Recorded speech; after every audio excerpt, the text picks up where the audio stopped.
আসসালামু আলাইকুম প্রিয় ভাইরা ও দর্শকবৃন্দুরা, আপনাদেরকে আজার সালাম জানাই। এই যে এই পুষ্করিণীটা দেখতেছেন, এই পুষ্করিণী কিন্তু মানুষের দ্বারাই কাটা না।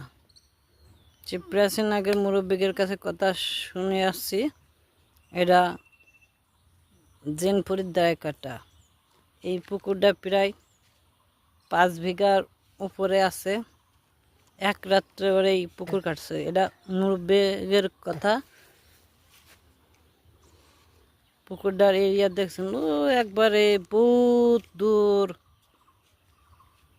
এত বড় পুকুর, আশেপাশে পুষ্করিণী দেখা যায় না। এই যে কত বড় পুষ্করিণী, এটা হলো জেনপুরীদের দ্বারাই কাটা।